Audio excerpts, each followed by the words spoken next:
structural performance. In fact, it's clearly poor structural performance. O'Neill calls it major collapse. The safety cage has not done its job. The dummy's movement was not very well controlled. You see how the dummy is flailing around. This is all related to the poor structural performance of the car. The floor is driven back as much as 14 inches, the most of any car.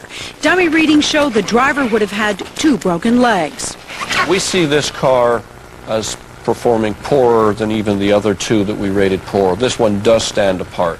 The Institute rates the Kia Sephia poor.